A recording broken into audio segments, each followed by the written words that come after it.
Hey everyone, before we start the show, I want to tell you about the newest addition to the OhitsBigRon Studios roster. It's a show I'm a frequent guest on called Talking Loud and Saying Nothing. My good friend Mass Potential hosts the show, and along with his guests, he talks about everything under the sun. Dating, politics, food, you name it. He even answers advice questions from some brave listeners. If you're looking for a lighthearted take on just about everything, check out Talking Loud and Saying Nothing with no G's. That's Talking Loud and Saying Nothing. You could find it wherever you get your podcasts. I've mentioned my aptitude for getting into Facebook arguments as an introduction to the Breve series. And when talking to my mother, fan favorite Peggy Lee, about the Fast and the Furious franchise on episodes 9 and 10, you've heard me getting needlessly passionate about summer blockbusters. However, I thought for this episode we could go deeper into the mind of me, Ronald, and see exactly how I think when delving into a Facebook argument. So without further ado, I give you episode 10 of Time Well Spent, Screenshots.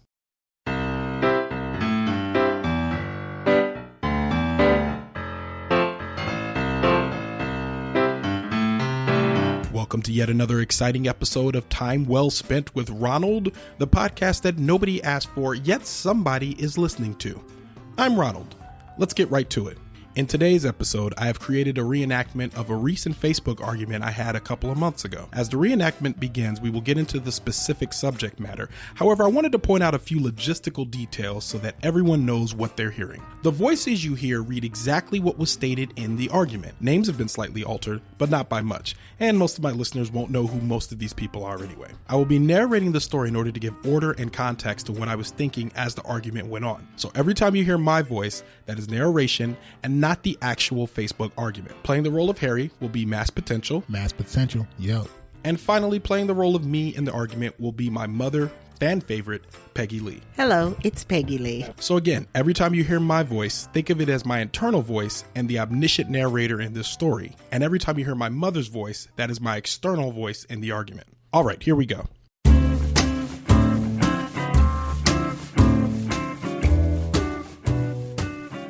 In this political climate, there have been many a discussion had on the internet in various social arenas. Many people will even tell you to steer clear of the comments, and in most cases, I do heed that advice. However, every now and then I will see a post that would at least make me look twice. There are a lot of people on social media who will express their opinions and/or opinions disguised as facts and posit a strong position in a status update. I'm guilty of this too, although I try to make every effort to use facts to back up my position. So it should be no surprise to you when I saw a questionable status from a friend of mine. Now, I screenshotted the entire conversation because I couldn't believe how ridiculous it had become and was sharing it as another status update on my own. I captured the entire conversation except for the original post that led to the argument. I remember it for the most part going something like this. So the way I read it and the way most of us read it was, my friend read a story of a Hispanic man who tried to kidnap a 14-year-old girl in the DC metropolitan area and was caught, and he said he'll be happy when the president enacts his immigration plan. So I read this and I thought, that's a little curious. However, the response of Harry is what made me feel the need to directly respond. That was the only thing I agreed with 45 on, was getting the criminals out. We hate to stereotype, but the truth of the matter is that a lot of those Hispanics are rapists. That's a fact.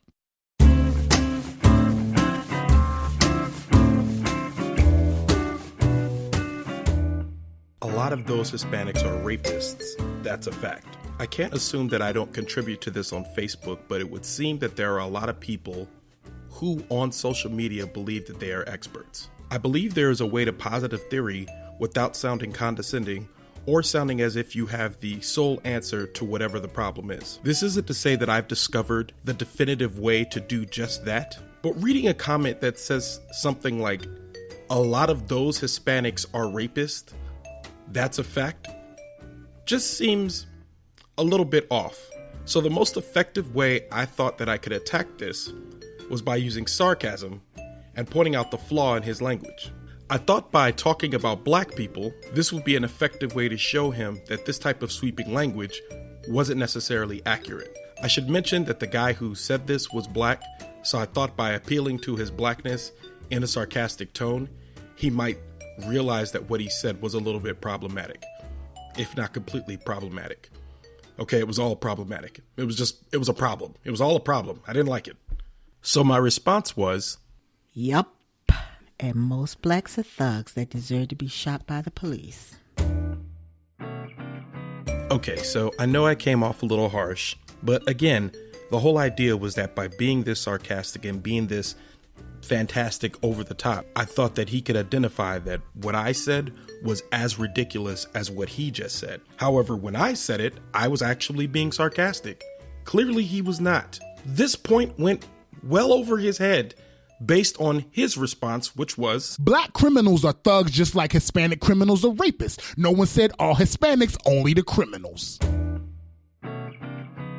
So at this point, I'm a little flabbergasted that this was the route that he took to respond. He basically used what I said to validate what he said. By me saying all black criminals are thugs who deserve to be shot by the police, he then agreed with it by saying black criminals are thugs just like Hispanic criminals are rapists. He then reverses what he says and says not all Hispanics, just the criminals.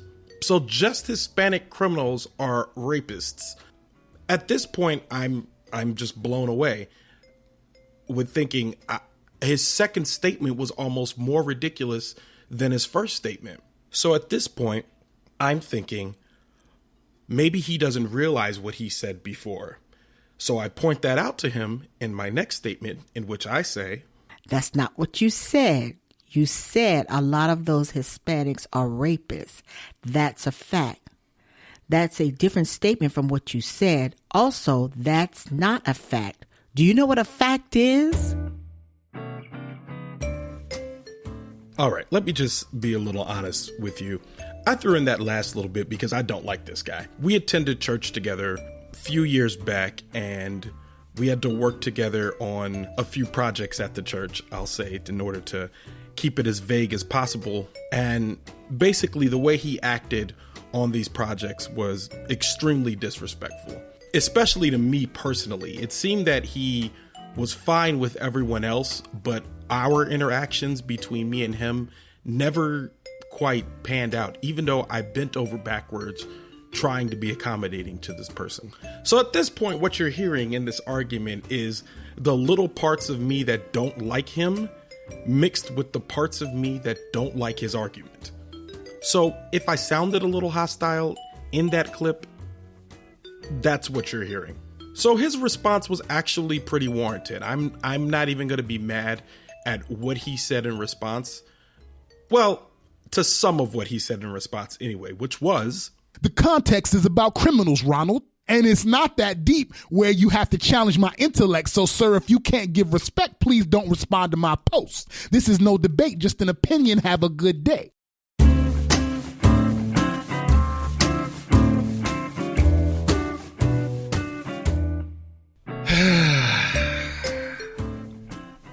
All right.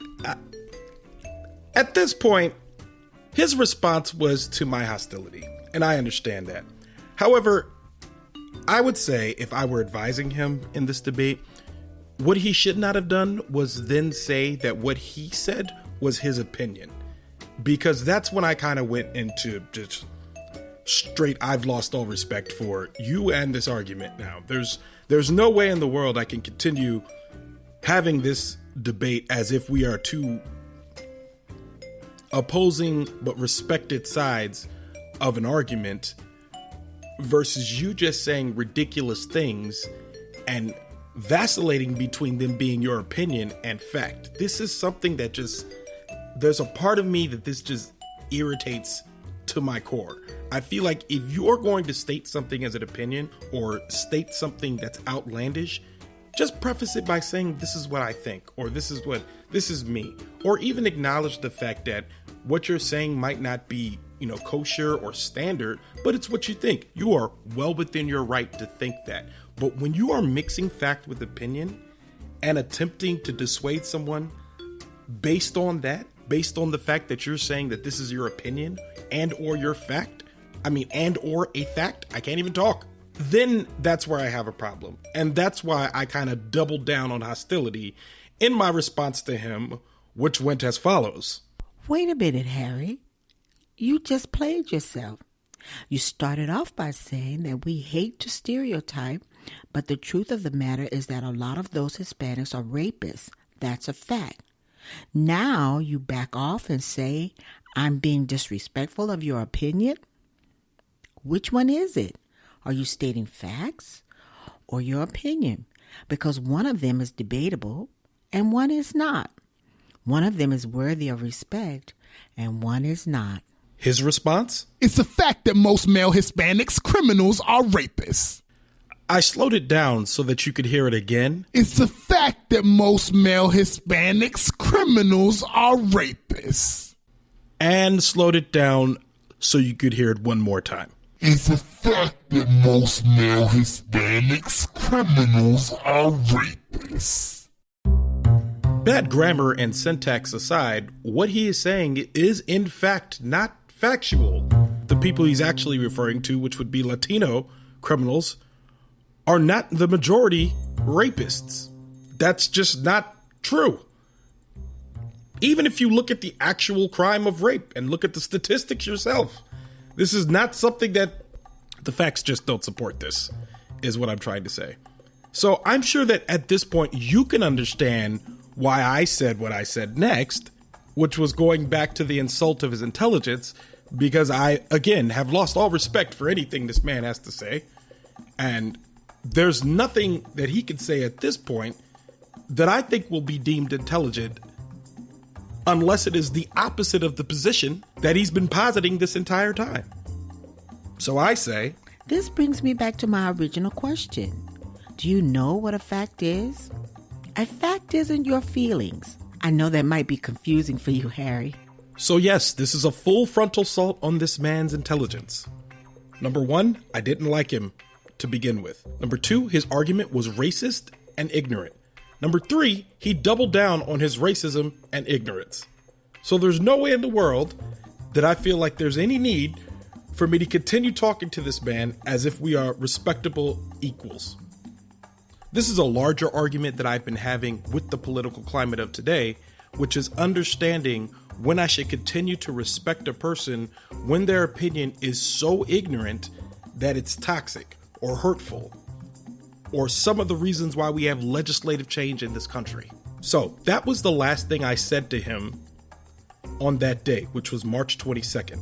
This conversation had attracted a bit of an audience. I know this because people were liking both mine and his comments as the conversation continued. So we knew that there was a crowd kind of circling, or a virtual crowd kind of circling at this point. So the next morning, March 23rd, I was running some errands and picking up some gifts for my mother. It was her birthday, and I was headed over to her house when I got a text from one of the people who was watching the argument that simply said, "Don't respond." And I said, "To what?" And she said, he responded, "Just don't respond. Whatever you do, don't respond." And please excuse the language. We are airing this unbleeped so that you know exactly what he said to me. I do not condone people calling each other names, especially in this regard. However, for the purposes of this reenactment, I want to be certain that everyone is clear on what this man said next.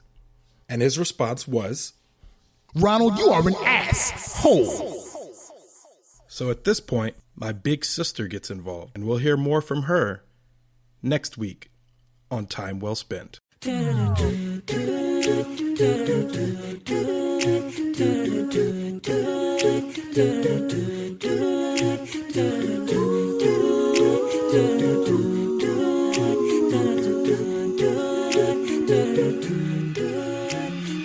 Time Well Spent with Ronald is a production of OhitsBigRon Studios. Creative support from Mass Potential and Ben Schallenberger. Special thanks to Mass Potential and Peggy Lee Young. Theme music provided by royalty-free music from Ben Sound. Outro music provided by Michael Corte. Additional music provided by royalty-free music from Ben Sound. Got a question about the show? Got some feedback? Follow me on Twitter at OhitsBigRon. Time Well Spent will be back soon. Thanks for listening.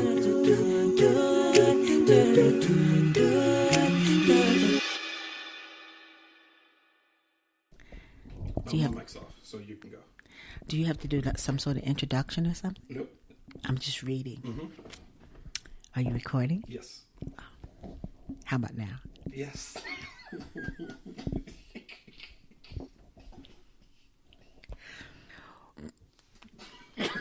It's okay. You can laugh.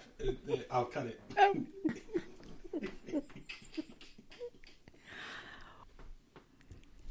Very good. There might be a future in the voice acting for you. Yes, I can do that. You can do it from the comfort of your home. Yes, I can do that. Okay. I'll do voiceovers. It's fact that most male Hispanics criminals are rapists.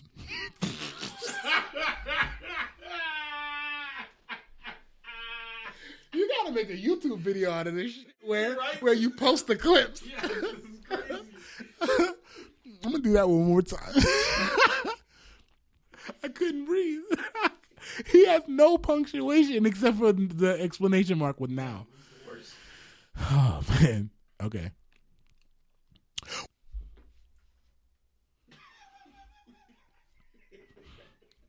That was the only. Oh, hold on. That's the same thing. Hey, thanks for sticking around to the very end. Hey, if you want to support the show, do me a favor and on your Apple device, find the podcast, give it 5 stars, and write a review. Doing this helps the show and continues to help build OhitsBigRon Studios. Thanks again for listening, and thanks for your support.